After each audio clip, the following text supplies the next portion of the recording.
우리가 6월은 호국 보훈의 달로 나라 사랑을 위해서 예배하며 기도합니다. 정홍원 국무총리가 담화문을 발표했습니다. 오늘의 한국, 세계 속에 자랑스럽고 행복한 나라라고 하는 것입니다. 그런데 이 축복된 나라는 저절로 되어진 것이 아니고 호국, 애국, 애주가는 수많은 분들의 희생과 섬김이 있었기 때문임을 말씀했습니다. 그러나 오늘날 극도의 개인주의와 집단 이기주의가 국가를 뿌리채 흔드는 그런 또 어려운 시대가 도래했다고 이야기하면서 결론적으로 우리나라가 계속 잘되고 번성하려면 뭉쳐야 된다는 것을 강조했습니다. 뭉치면 살고 흩어지면 죽는다는 그 옛말처럼 뭉치는 민족을 자고 국무총리가 담화문을 발표했습니다. 저는 깊이 공감하면서 정말 그렇다고 봅니다.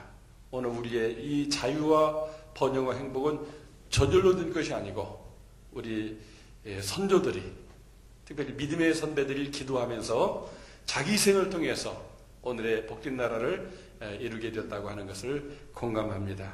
정말 오늘 우리는 앞으로 더 잘 되기 위해서 우리가 뭉쳐야 되겠습니다. 우리 지금 한번 전후자로 인사하실 때 뭉치면 살고 흩어지면 죽는다. 한번 인사하시면 좋겠습니다. 우리 공동체별로 특히 서로 얼굴 보면서 악수하면서 인사드리겠습니다. 뭉치면 살고 흩어지면 죽는다. 뭉치면 흥하고 흩어지면 망한다. 오늘 설교 제목을 형제의 연합이라고 했는데 오늘 1절 말씀에 보라 형제가 연합하여 동거함이 어찌 그리 선하고 아름다운고. 보라라는 말도 감탄사고 어찌라고 하는 말도 이렇게 비교급에 있어서 이보다 더 좋은 건 없다.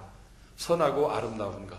이거는 하나님이 보실 때 우리 인간 세상에서 보시기에 좋은 것이 바로 형제들이 우리 믿음을 가진 우리 교회가 믿음으로 서로 형제 연합하는 이것을 하나님이 그렇게 보시기에 좋게 여기고 선하고 아름다운 것으로 보신다고 하는 것입니다.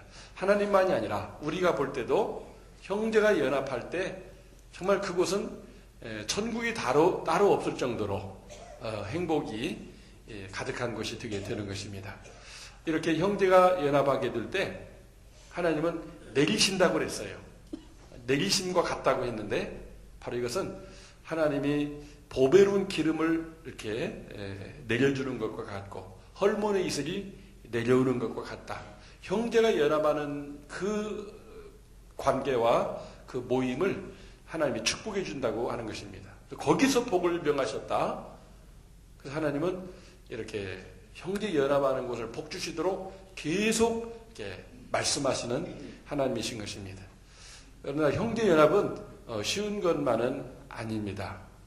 형제 연합하려고 할 때에 대부분 우리는 개인적인 성향이 강하기 때문에 자꾸 이렇게 나누고 대결하고 서로 갈등하는 것을 이렇게 보게 되는 것입니다.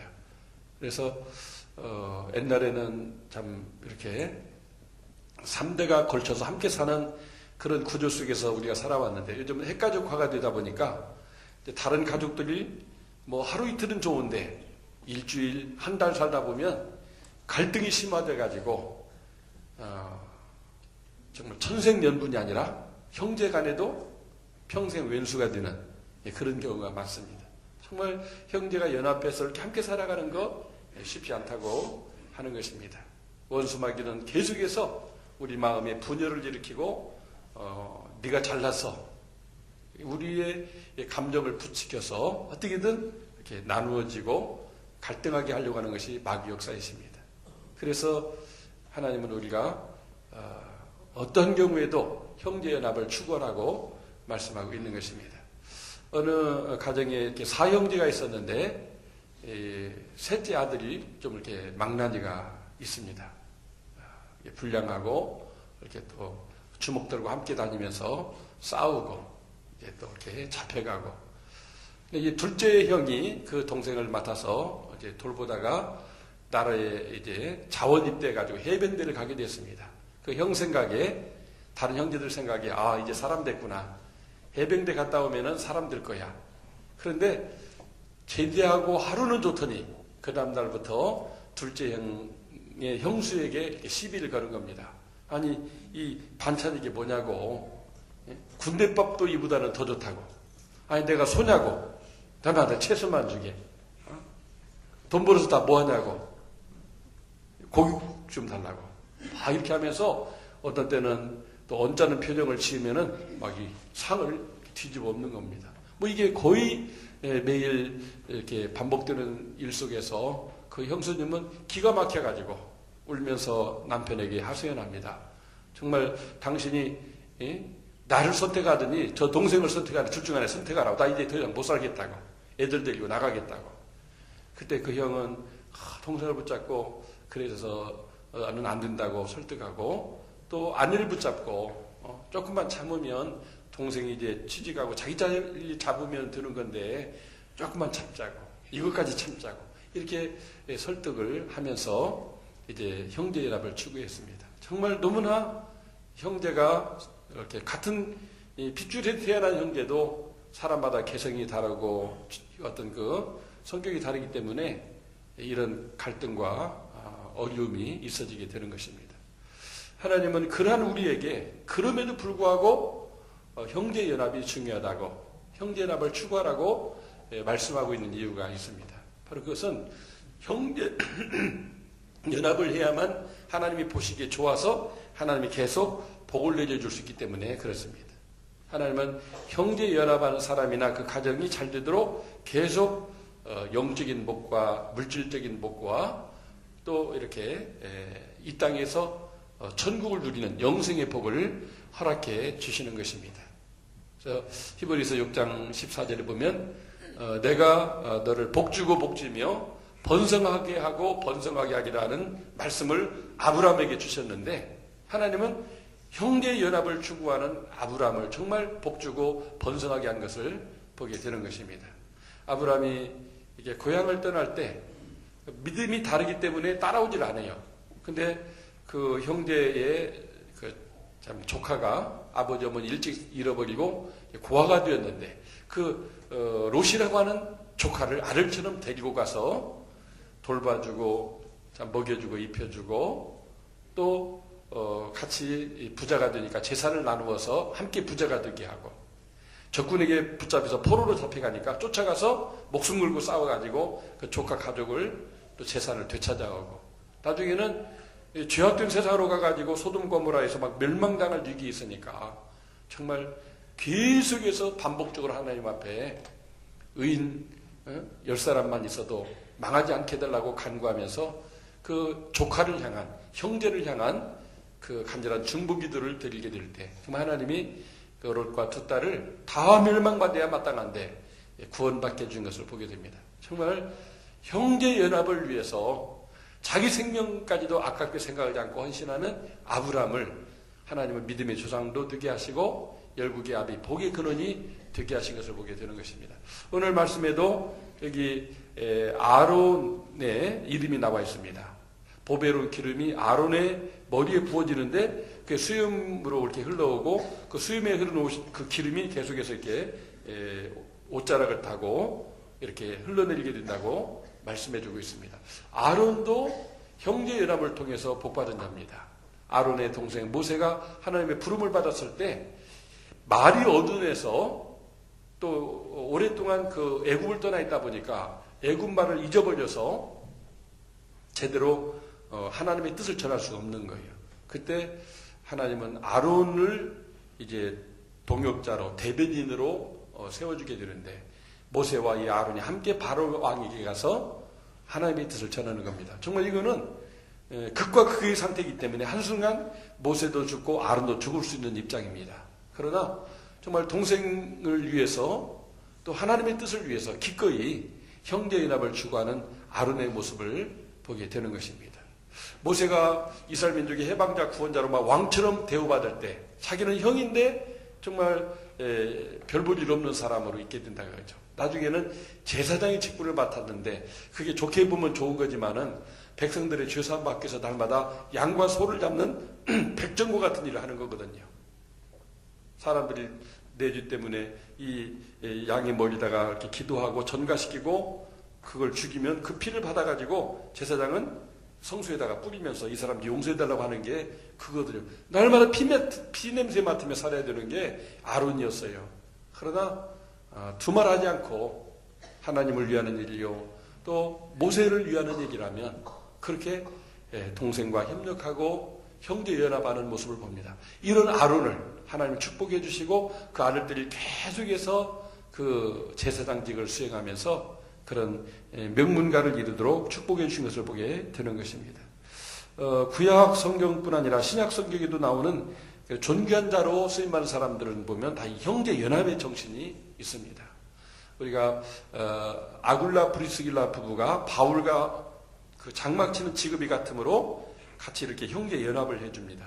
그래서 아굴라 부인이 브리스길라인데 정말 자기만 섬겨주는 게 아니라 사도 바울이 독신자로 있기 때문에 먹고 입고 자고 빨래하고 이런 모든 것들을 다 돌봐주게 하는 거예요. 아내로 하여금 낯설은 사람, 복음을 전하는 바울을 위해서 그 아내가 되도록 그렇게 또 모든 서비스를 하도록 이렇게 돌보는 그 모습을 보게 됩니다. 정말 형제가 연합하여 하나님의 뜻을 이루는 일을 위해서 아굴라가 그렇게 헌신하게 될 때 마침내 바울의 복음 선교가 성공되었을 뿐만 아니라 아굴라 브리스길라 부부도 나중에는 하나님의 교회를 섬기는 목회자 가정이 되어서 존귀한 자로 쓰임받은 것을 보게 되는 것입니다. 오늘 우리가 보는 이 십자가는 예수님이 이 땅에 형제 연합을 위해 오셔서 죽으셨다는 것을 보여줍니다. 이로는 하나님과 인류가 연합하게, 그리고 원수된 인간과 인간이 서로 연합하게끔 하는 것이 바로 십자가를 통해서 보여주신 예수님의 그 삶입니다. 어떤 사람들은 예수님이 공생애를 위해서 가족을 버렸지 않느냐, 버린 것이 아닙니다. 가족도 결국 인류라고 하는 한 형제의 틀로 끌어들여서 지금은 이해하지 못하지만 내가 추구하는 지난 30년간의 가족을 위한 형제연합 이후에 가족과 케토라고 하는 그 공동체를 떠났지만 전 인류를 가슴에 품는 그런 형제연합을 추구하면서 지금은 모르나 나중은 알 것이기 때문에 그렇게 십자가 일을 가게 될 때 정말 그 형제들이 처음에는 몰랐어요. 왜 형님이 우리를 버리고 우리를 돌봐주지 않냐고, 왜 낯선 사람들을 위해서 저렇게 죽을 고생하느냐고 오해를 했습니다. 그럼 나중에는 그 동생들도 결국 예수님이 추구한 그 십자가가 인류를 한 형제 되게 하고 한 가족 되게 하는 것임을 깨닫고 기꺼이 자기들도 예수님을 따르는 제자가 되어서 초대교회를 섬기는 위대한 역사를 이룬 것을 보게 되는 것입니다. 정말 하나님은 형제 연합을 원하시고 또 형제 연합하는 자를 보배로 기름을 부으시고 헐문에 이슬을 내리셔서 복을 내려주신 것을 보게 되는 것입니다. 우리 한번 따라서 해보십시다. 형제 연합이 복받고 잘 되는 일이라. 그렇습니다. 복받고 잘 되는 일, 반드시 복받고 잘 되려면 우리 형제 연합을 해야 돼요. 당장은 형제 연합은 안 하고 다 그냥 소용없다고 하고 자기만 잘난치고 살게 되면 다른 사람이 잘못되는 것뿐만 아니라 결국은 자기가 잘못되고 불행하게 되는 경우를 보게 됩니다. 그래서 우리는 형제 연합은 하나님이 보시기에 좋은 일이고 반드시 복을 내려주신 일이라고 믿으시기 바랍니다. 그렇지 않으면 정말 우리는 교회적으로도 우리 국가적으로도 소망이 없습니다. 오죽했으면 그런 담화문을 냈겠어요. 우리가 뭉치지 않으면 우리나라 소망이 없다 그 말입니다.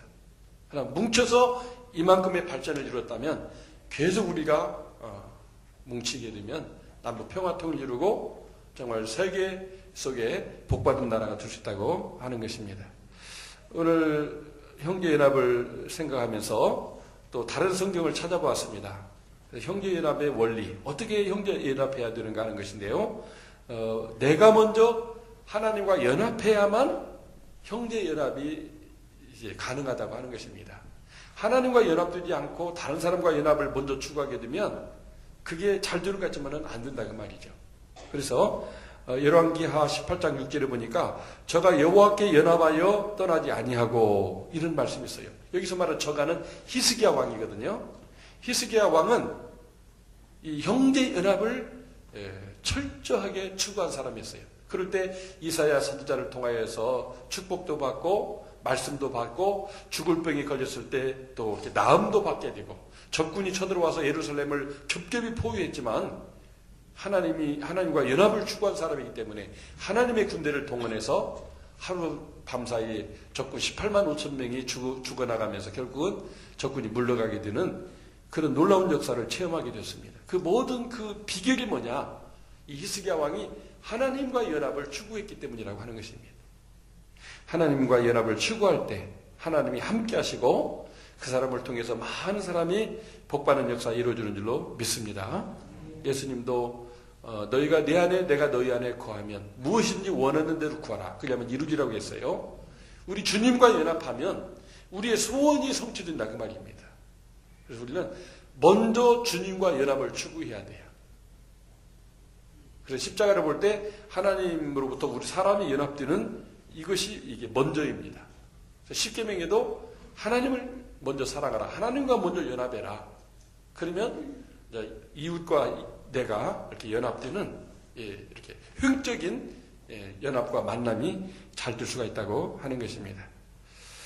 그리고 두 번째 원리는 형제 연합은 사랑 안에서 이루어진다고 하는 것입니다. 골로새서 2장 2절을 보게 되면 이는 저희로 마음의 위안을 받고 사랑 안에서 연합하여 원만한 이해의 모든 부유에 이르게 된다고 말씀하고 있어요. 사랑 안에서 연합한다. 사랑은 뭐예요? 주는 거, 나누고 섬기고 먼저 베게 해주고 항상 사랑은 결국 상대방 위주로 살아가는 것을 사랑이라고 할 수가 있어요. 그러니까 그 마음을 가지면 사랑의 마음, 남을 배려하고 남을 섬기고 남을 잘되게 하려고 하는 마음을 가지면 연합이 된다 그 말이에요.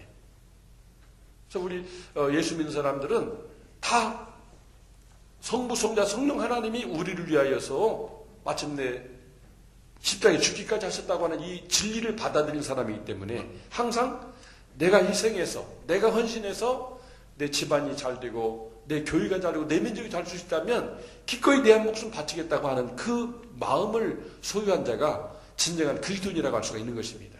그래서 우리는 이 사랑이 있어야만 진정한 연합이 된다. 우리 그 사랑을 십자가를 통해서 체험을 한 사람이에요. 나를 위해서 죽어주신 예수님을 통해서 하나님이 나를 위해서 죽어주셨으니 나도 하나님을 위해서 죽을 뿐만 아니라 내가 결국 죽는 목적은 많은 사람을 살리기 위해서 희생하는 하나님의 미랄이 되는 여기에 우리의 그 철학이 있는 것입니다. 이렇게 살아가게 될 때 원만한 이해와 함께 정말 온전한 그런 부유의 축복이 있게 된다고 하는 것입니다. 세 번째 원리는 빌립보서 2장 2절에서 말씀하고 있습니다. 마음과 뜻을 같이 해야 된다. 마음과 뜻을 같이 해야 된다. 우리가 어떻게 마음이 다 다른데 마음과 뜻이 같이 될 수가 있겠어요? 그러나 하나님의 말씀이 예수 안에서는 마음과 뜻을 같이 할 수가 있다고 하는 것입니다. 제자들이 다 뿔뿔이 흩어지고 두려움에 붙잡혀 있을 때에 성령이 오시면 권능을 받게 된다고 했는데 그들이 마음과 뜻을 같이 해서 전혀 기도하기를 힘썼더니 오순절날 성령님이 임하면서 정말 그들이 마음과 뜻이 같아지게 되었고 오직 예수로 살아가고 성령이 주시는 담대함을 통하여서 기쁨 가운데 복음을 증거해서 오늘 여러분과 제가 구원받도록 하는 복음의 증인이 된 것을 보게 되는 것입니다. 마음과 뜻을 같이 하는 것, 성령님이 오시면 되는 것입니다. 우리가 예배드릴 때 하나님의 말씀 속에서 하나님의 임재를 구하며 예배드릴 때 성령님이 우리에 오셔서 우리 마음과 뜻을 같이 되게끔 만들어준 줄로 믿습니다. 그래서 초대교인들은 마음과 뜻을 같이 했어요. 그래서 바나바라고 하는 분 보게 되면은 무명의 평신도였는데 교회 안에만 수많은 사람이 구원을 받게 되는데 그들 중에 굶주린 돌볼 가족이 없는 그런 과부들이 그렇게 많았어요. 옛날에 전쟁이 많기 때문에 그런 일들이 많지 않습니까? 그때 먹고 쓸 것이 필요하니까 부모님에게 물려받은 큰 그 유산을 땅을 팔아다가 사도들 앞에 놓고 그것을 가지고 그 많은 사람들을 구제하면서 함께 살 수 있도록 한 것을 보게 됩니다. 정말 이 교회 성도님들이 남이 아니라 내 가족이라는 거예요. 예수 안에 한 형제자매도 있기 때문에. 그러니까 나에게는 이 큰 땅이 나만을 위해서 필요한 게 아니고 지금 상황은 이 온 예루살렘 교회를 위해서 필요한 것이라고 생각하고 마음과 뜻을 같이 했기 때문에 그것을 내놓고 함께 나누게 했는데 그 결과 결국 이 예루살렘 교회가 10,000명, 20,000명 그 세계로 뻗어가는 그 선교하는 교회로 성장할 수가 있게 된 것입니다. 정말 우리는 서로 돌아보아 사랑과 선행을 격려하면서 마음과 뜻을 같이 하기를 추구했던 이 초대교회가 결국 산을 넘고 바다를 넘어서 5대 6대주 온 인류 가운데 교회를 세우고 복음이 전도되게 하는 위대한 역사를 이루게 한 것을 보게 되는 것입니다. 정말 우리가 하나님과 연합을 추구하면서 사랑으로 이렇게 항상 어느 곳에서나 연합하면서 살고자 하는 그 형제 사랑의 마음을 가지고 연합을 추구하면서 마음과 뜻을 같이 하게 된다면 하나님이 그 가운데 역사하셔서 하나님이 역사하셔서 형제 연합이 되게 하시고 그를 말미암아 우리뿐 아니라 모두가 함께 복되고 잘 되는 역사를 이루게 하실 것입니다. 앞서서 말씀드렸던 그 사형제가 큰아들이 김선도, 둘째 아들이 김홍도, 셋째 아들이 김국도, 넷째 아들이 지금 미국에 있는데 이분들이 다 목사님이 되셨어요. 근데 김국도라고 하는 그 분이 이제 형님 네분을 테스트한 거예요. 정말 예수 믿으면 정말 행복한가? 그래서 한번 형님 네분을 시험해 본 겁니다. 계속 상도 뒤엎고 싸움도 붙이고 분란을 일으키고 그래도 정말 예수님을 주인 삼고 살아가는 형님 네분은 그래도 정말 나를 사랑하고 그렇게 형제의 연합을 추구하는 분인가? 어머니의 유언이 평생 우리 모든 형제가 다 하나님의 종이 되고 형제 연합하고 위에 있는 사람이더라고 늘 어머니는 그렇게 헌신하면서 평생 복음을 위해서 헌신하는 여점수사님으로 사셨는데 정말 그 어머니 유언대로 저 형님은 내가 이렇게 악담을 하고 악질적인 일을 해도 나를 용서하고 품어주고 끝까지 참는가 이것을 확인해 보기 위해서 그랬다고 하는 거예요.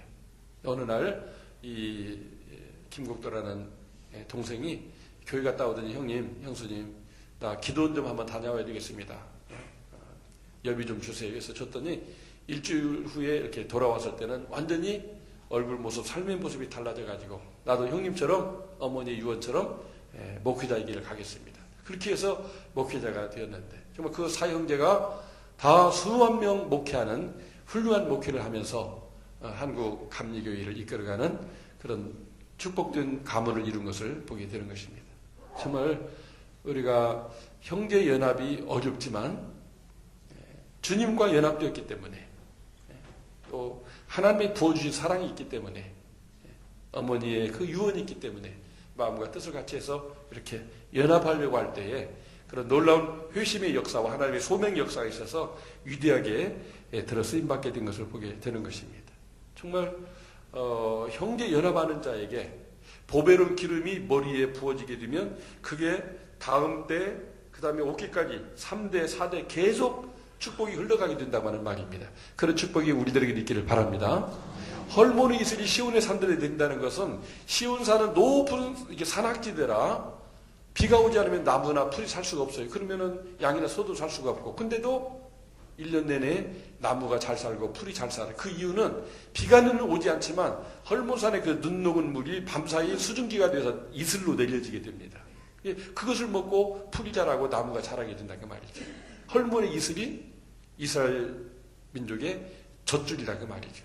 하나님은 그런 비가 오지 않는 기후면 이슬을 내려서라도 소생되게 하시고 회복되게 하신다고 하는 것입니다. 형제 연합하는 가정에는 이런 이 물질적인 축복도 하나님이 부어주시게 됩니다. 중요한 것은 거기서 복을 명하신다니 곧 영생이로다. 천국은 다 형제가 연합해서 사는 것이라는 거예요. 성이 다르고 가문이 다르고 믿음의 수준이 다르지만은 다 한 형제자매로서 살아가는 것이 천국인데 바로 이 땅에서 바로 이 영생 하나님과 함께 살아가는 천국을 누리는 삶을 살게 만들어준다고 하는 약속인 것입니다. 저는 이렇게 형제연합의 그런 모델로서 우리 교회에 그렇게 형제연합을 위해서 자기 희생하며 살아셨던 분을 우리 서문환 장로님, 김지수 권사님으로 모델로 삼고 싶습니다. 정말 그분이 어제 어머님을 이렇게 화구에 넣으셔서 화당하에 이제 매장하기 위해서 마지막 순간을 보내면서 나중에 몸이 다 힘이 소진돼 가지고 쓰러지셨는데 이제 한 30분 지나서 뭐 응급처치도 하고 병원에 갔지만 몸의 모든 힘이 다 에너지가 빠져나갔기 때문에 다시 회복이 못하고 그 길로 이제 어머니 가신 천국에 함께 따라가게 되었습니다. 정말 이전에도 이런 교회를 위한 얘기라면 앞장서 헌신 봉사하시면서 때로는 막 다치시기도 하시고 그럼에도 원망불평하지 아니하시고 항상 감사하는 마음으로 주님을 사랑하고 섬기시면서 우리들을 이렇게 품고 기도하고 이끌어 주셨습니다. 이제 어머니 가시는 길에 자기가 병들어서 오랫동안 투병하면서 제대로 못하는 그 아쉬움 속에서 정말 애절한 마음을 가지고 이렇게 애통하시며 어머니를 보내시다가 이렇게 온몸의 에너지가 다 소진되어서 하나님께 부름받아갔습니다. 평생 소원이 있다면 이제 정말 노약자들을 섬기며 살고 싶어 하셨는데 몸에 병이 들어서 그 일을 못하셨고 어머니도 더 많이 효도하고 싶었는데 그를 못하신 안타까움이 있으셨는데 어머니를 이렇게 보내드리는 날 또 본인이 이렇게 힘이 다 소진되어서 하나님께로 가시게 된 것입니다. 정말 자기 자신의 어떤 안위와 이익을 챙긴다면 뭐 그렇게까지 할 필요가 없었겠죠. 그러나 어머니의 가는 길을 마지막까지 내가 지켜드려야 된다고 하는 마지막까지 사명을 감당하고 이렇게 하나님의 부르심 받은 모습을 보게 됩니다. 정말 믿음의 어머니요, 기도의 어머니요, 사랑의 어머니요, 또 늘 감사하며 긍정적으로 사시는 어머니. 우리 전민제일교회가 형제가 연합하여 동거하는 교회가 되도록 자기를 희생하시고 봉사하신 고귀한 생애를 사신 분이라고 할 수가 있겠습니다. 정말 우리는 그분이 우리 곁을 떠나감으로 뭐 사라진 게 아니고 그분들은 천상에서 예배하면서 우리를 축복하실 것이고 우리 지상에서 예배하면서 그런 정신, 그런 그런 어떤 사상, 철학, 그런 믿음을 우리가 유산으로 물려받아가지고 우리 모두가 그런 믿음으로 살아가게 된다면 정말 우리 전민제일교회라는 이 공동체는 은혜와 사랑과 기쁨이 넘치는 그런 교회가 되고 거기서 복을 명하셨나니 교회 생활이고 천국 생활이고 교회를 통해서 얻는 그 영적인 힘을 통해서 세상을 이기게 되는 승리의 역사 있게 될 줄로 믿습니다. 정말 우리 모두 형제가 연합하여 동거함이 어찌 그리 선하고 아름다운고 하시는 이 말씀이 하나님의 소원이자 또 우리를 복주고 싶어 하시는 하나님의 마음인 것을 깨닫고 가정에서도 직장에서도 교회에서도 민족의 한 사람으로서 다른 사람들은 다 자기 이익을 따라간다 할지라도 이렇게 형제연합을 추구하는 이런 삶을 사시는 여러분과 제가 되기를 예수 이름으로 축원합니다. 하나님 감사합니다. 형제연합과의 동거함이 하나님의 뜻임을 말씀해 주었습니다. 정말 국가적으로도 교회적으로도 사회적으로도 개인주의가 팽배하고 집단이기주의가 아버지여 극이다라는 이 상황 속에서 예수님을 십자가를 하나님의 사랑을 받은 자로서 항상 형제연합을 우선순위로 내세우고 살아가는 저희들이 다 되게 해 주옵소서. 우리 김지성 권사님 정말 우리 교회의 형제연합의 모델이 되어 주셨습니다. 우리 장로님과 모든 가족들 이루해 주시고 계속해서 그 믿음이 계승 발전되도록 축복해 주시고 명문 가문이 되게 역사해 주옵소서. 예수님의 이름으로 기도 올리옵나이다. 아멘.